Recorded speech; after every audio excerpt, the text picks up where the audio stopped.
ഇപ്പോൾ ഈ തെരഞ്ഞെടുപ്പ് ഫലം പരിശോധിക്കുമ്പോൾ ഇവിടെ സ്കോർ ചെയ്തത് കോൺഗ്രസ് ആണ് എന്നുള്ളതിൽ തർക്കമില്ലല്ലോ. ഭരണവിരുദ്ധ വികാരമില്ല എന്ന് CPIM ആവർത്തിച്ച് പറയുകയാണ്. കാരണം ചേലക്കര അത് കാണിച്ചുകൊണ്ടാണ്. ഭരണവിരുദ്ധ വികാരമുണ്ടെങ്കിൽ അതിപ്പോൾ എത്ര ഉറച്ച കോട്ടയാണെന്ന് പറഞ്ഞാൽ പോലും ഇപ്പോൾ 5000 എന്നുള്ള ഭൂരിപക്ഷത്തിലേക്ക് കഴിഞ്ഞ തവണ UDF തരംഗം ഉണ്ടാകുമ്പോൾ അത് ലോക്സഭാ തെരഞ്ഞെടുപ്പാണെങ്കിൽ പോലും അങ്ങനെ ഭൂരിപക്ഷം കുറഞ്ഞു പോയ ഒരിടമാണ്. അപ്പോൾ കടുത്ത ഭരണവിരുദ്ധ വികാരമുണ്ടെങ്കിൽ അത് ഇക്കുറി പ്രതിഫലിക്കേണ്ടതാണ് എന്ന് CPIM പറയുമ്പോൾ അതിൽ വസ്തുതയുണ്ടോ ശ്രീ എ സജീവൻ?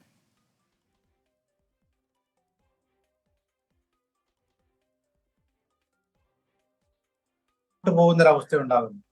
ഇപ്പോൾ നമ്മൾ നോക്കേണ്ടത് പാലക്കാട്ട് നേരത്തെ UDF ആയിരുന്നു, UDF തന്നെ നിലനിർത്തി. ചേലക്കരയിൽ LDF ആയിരുന്നു, LDF തന്നെ നിലനിർത്തി.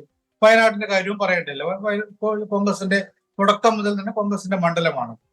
അതുകൊണ്ട് അടുത്ത ഭരണവിരുദ്ധ വികാരം എന്ന് പറയുന്നത് ചേലക്കരയിൽ നമ്മൾ കണ്ടില്ല. മാത്രമല്ല അവിടെ നേരത്തെ പ്രദീപിന് കിട്ടിയതിനേക്കാൾ കൂടുതൽ വോട്ട് അദ്ദേഹം നേടിയെടുത്തു. രാധാകൃഷ്ണന് 2021 കിട്ടിയ വോട്ട് കിട്ടിയിട്ടുണ്ടോ എന്ന് ചോദിച്ചാൽ ഓരോ തെരഞ്ഞെടുപ്പിലും ഓരോ തരത്തിലുള്ള രീതിയിലാണ് ജനം പ്രതികരിക്കുക. ഒന്നാമത് രാധാകൃഷ്ണനും പ്രദീപ് ഒരേ തട്ടിലിട്ട് തൂക്കേണ്ട ആളുകളല്ല. രണ്ടാമത്തെ അക്കാലത്തെ ഒരു അവസ്ഥ, ഇതെല്ലാം കൂടി വെച്ചുകൊണ്ടാണ് സ്വാഭാവികമായിട്ടും അത് വരിക. പക്ഷെ അതേ സമയത്ത് പാലക്കാട്ടും LDFന് കഴിഞ്ഞ തവണത്തേക്കാൾ ഗംഭീരമായ ഇടിച്ചിൽ അല്ല ഉണ്ടായിട്ടില്ല. അവിടെ BJPക്കാണ് കാര്യമായിട്ടുള്ള പരിക്കുണ്ടായിട്ടുള്ളത്. അപ്പൊ അതുകൊണ്ട് ഭരണവിരുദ്ധ വികാരത്തെക്കാൾ കൂടുതൽ പാലക്കാട്ട് നമ്മൾ എപ്പോഴും നോക്കേണ്ടത് പാലക്കാട്ടെ തെരഞ്ഞെടുപ്പ് വിജയം ഇത്രയും ഭൂരിപക്ഷത്തിന് എന്തുകൊണ്ടാണ് രാഹുൽ ജയിച്ചിട്ടുള്ളത്? അതാണ് പ്രധാനപ്പെട്ട കാര്യം. അവിടെ നമുക്കറിയാവുന്നത് പോലെ UDFന്റെ മാത്രം വിജയമല്ല അത്. ഈ നേതാക്കന്മാർ പറയുന്ന പോലെ, രാഷ്ട്രീയക്കാർ പറയുന്ന പോലെ ഡീൽ നോൺ ഡീൽ എന്നുള്ള രീതിയിലൊന്നും ഞാൻ അത്തരത്തിൽ അല്ല പറയുന്നത്. പക്ഷേ അവിടെ BJPയുടെ നേരത്തെ ഇവിടെ തന്നെ സൂചിപ്പിക്കപ്പെട്ടതുപോലെ BJPയുടെ വരവ്, BJPയുടെ ജയം ഇല്ലാതിരിക്കാൻ വേണ്ടിയിട്ട് ശക്തമായ രൂപത്തിലുള്ള വോട്ട് ചെയ്യൽ നടന്നു എന്നുള്ള കാര്യം ഉറപ്പാണ്.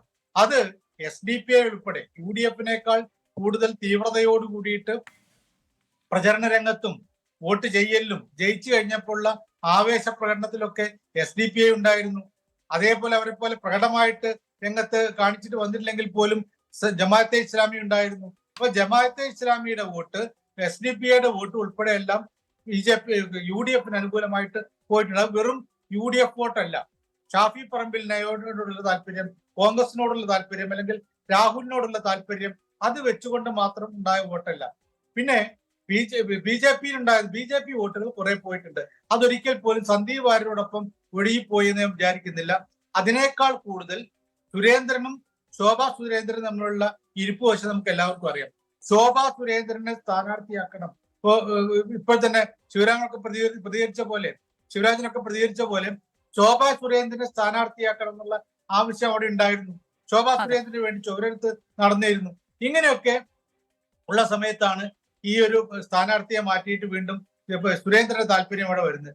സ്വാഭാവികമായിട്ടും അവിടെ തിരിച്ചടി ഉണ്ടാവുന്ന കാര്യം ഉറപ്പാണ്. ശോഭാ സുരേന്ദ്രൻ തന്നെ പാലക്കാട്ടെത്തി നടത്തിയിട്ടുള്ള പ്രതികരണങ്ങൾ അവരുടെ സ്ഥാനാർത്ഥിക്ക് വേണ്ടിയൊക്കെ പറഞ്ഞെങ്കിൽ പോലും പക്ഷെ അവരുടെ പ്രതികരണത്തിൽ തന്നെ നമുക്ക് കൃത്യമായിട്ട് വായിച്ചെടുക്കാൻ പറ്റും.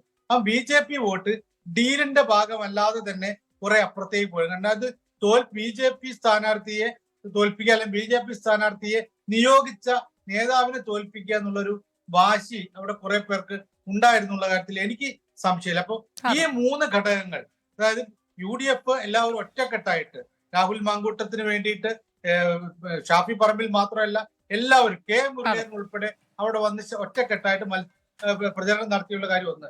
രണ്ടാമത്തേത് ഈ ഇത്തരത്തില് മറ്റ് വോട്ടുകൾ, SDPIയുടെയും ജമാഅത്തെ ഇസ്ലാമിയുടെയും വോട്ടുകൾ ഡീലിന്റെ ഭാഗമല്ലാതെ തന്നെ അവർക്കൊരു വാശി തന്നെയായിരുന്നു. രണ്ട് കാര്യമുണ്ട്: BJPക്ക് എതിരായിട്ടുള്ള നിലപാട്.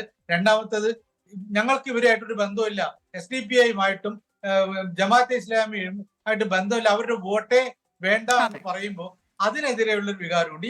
ഈ ഘടകം ഉണ്ട്. മൂന്നാമത്തേത് ഈ പറയുന്ന BJPയുടെ വോട്ടുകൾ. ഇതെല്ലാം കൂടി ചേർന്നാണ് 18,000-ലേറെ വോട്ടിന് അവിടെ രാഹുൽ മാങ്കൂട്ടത്തിൽ ജയിക്കുന്നത്. സ്വാഭാവികമായിട്ടും ആ ഒരു ഇതാണ് അവിടെ ഭരണവിരുദ്ധ വികാരത്തെക്കാൾ കൂടുതൽ നമ്മൾ കാണുന്നത്. അവിടെ പൊളിറ്റിക്കലായിട്ടുള്ള ചില കാരണങ്ങൾ, പൊളിറ്റിക്കലായിട്ട് ചില നിലപാടുകൾ, ഇത്തരം കാര്യങ്ങളാണ്. ചേലക്കരയിൽ പക്ഷെ അത് കാണുന്നില്ല. ചേലക്കരയെ സംബന്ധിച്ചിടത്തോളം ഒരുപക്ഷെ ഇതിനേക്കാൾ കൂടുതൽ നല്ല പിന്നെ ഒരു മുന്നേറ്റം ഉണ്ടാക്കാൻ UDF കഴിയുമായിരുന്നു. അത് മുരളീധരൻ പറഞ്ഞിട്ടുണ്ട്. മുരളീധരൻ പറഞ്ഞനുസരിച്ചാണെങ്കിൽ അവിടെ ഈ എന്താണ് ഭരണവിരുദ്ധ വികാരമല്ല, എല്ലാം അതെ, ആ വോട്ടാവില്ല. തരത്തിലേക്ക് മറ്റു ചില എങ്ങനെയാണ് ഇപ്പോൾ ഈ കാരണങ്ങൾ പറയുന്നത്. തെരഞ്ഞെടുപ്പ് ഫലം പുറത്തു വരുന്നതിന്റെ വിശദമായ വിലയിരുത്തലാണ് താങ്കൾ നടത്തി.